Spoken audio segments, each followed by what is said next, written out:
நம்முடைய அன்பிற்கினிய தம்பி விஜய் அவர்கள் மக்களை சந்திக்கிற நிகழ்வை தொடர்ந்து செய்து வருகிறார். அதிலே இன்று கரூரிலே நடந்த கூட்டத்திலே நெரிசலில் சிக்கி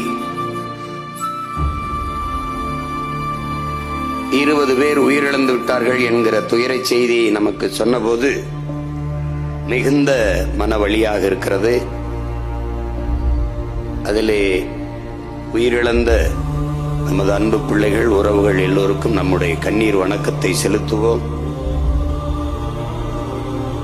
அந்த துயரத்தில் ஆழ்ந்திருக்கிற நம்முடைய ஆறுதலை சொல்லுவோம்.